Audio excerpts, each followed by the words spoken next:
Good morning, student. This time I will discuss about the 3D printing machine that will be used to learn the purpose. I'm the teacher for the mechanical engineering. Here I will discuss about the 3D printing machine from the start design and object to executing towards the 3D printing. So how? Ready for this and welcome to my channel.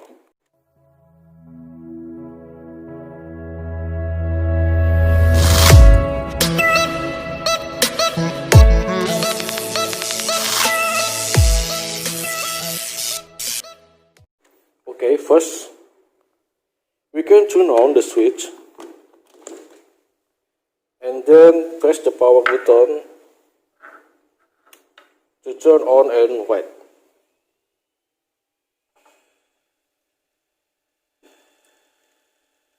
Yep, in this screen there are many options that we can learn and setting. But before starting the print step, we have to align this panel in the axis setting. We can see that the setting under the panel, and we can rotate this until the axis in alignment and level. So you can see that. Yep, it's the it's the tool for the button axis. So we can the setting as the panel for the axis to rotate this into the axis to alignment and level. Okay, need to remember this machine is like a CNC machine in the industry. It's just that the material used is a plastic. So wait. And here the output of into 3D printing. Why is this such a small CNC? That because the setting that are placed are the same as a CNC general. There are axes in Y, X, and Z. And for the distance for the panel axis to the nozzle using sheet of the paper.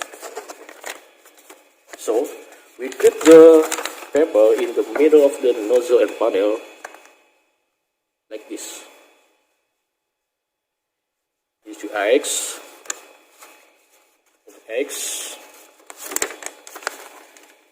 Y, and Y to set up to in the nozzle. Oke, hai, bagaimana tentang review saya mengenai 3D printing tadi?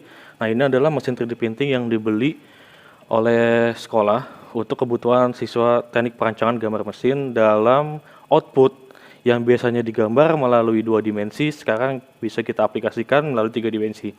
Kenapa penting adanya suatu simulator untuk output gambar 3 dimensi? Karena kebanyakan ketika kita melakukan penggambaran 2 dimensi itu, contoh seperti ini gambarnya.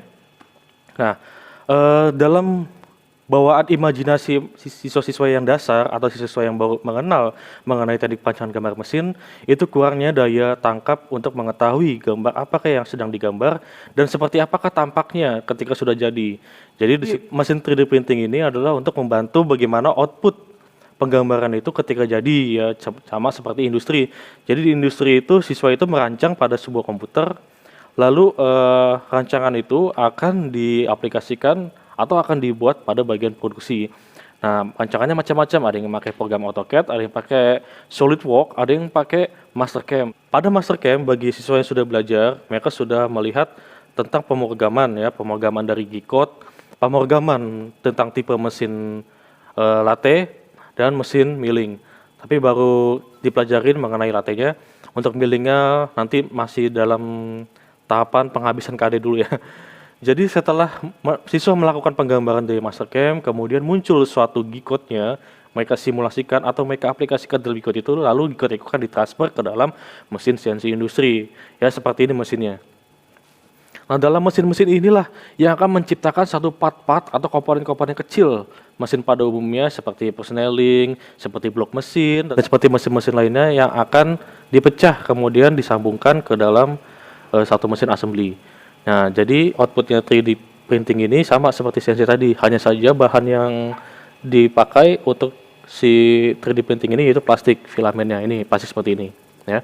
Dan filamen ini cukup banyak untuk dilakukan proses praktek Hanya saja waktu yang dipakai untuk melakukan proses perancangan hingga jadi bentuk output 3 dimensi ini memerlukan waktu setengah jam hingga 1 jam. Kenapa demikian? Karena satu nozzle ini ketika dia bekerja dari lelehnya plastik ini yang panas, dia akan bekerja sangat detail sehingga ke titik presisi di mana rancangan ini benar-benar serupa dengan yang drafter lakukan atau siswa yang lakukan. Untuk melakukan namanya ekspor gambar dari program AutoCAD bisa dari program gambar lain, itu sangat banyak tahapannya, apalagi jika dalam suatu bentuk 2D-nya bentuknya seperti JPEG, itu harus diekspor dulu ke dalam SVG, kemudian baru diekspor lagi ke dalam format STL. Setelah format STL itu baru bisa terbaca oleh software yang ada dalam 3D printing ini.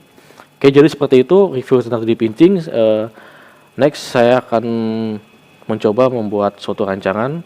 Nanti kita akan melihat seperti apa prosesnya hingga jadi ke dalam 3D printingnya. Oke, stay terus di channel saya, jangan kemana-mana.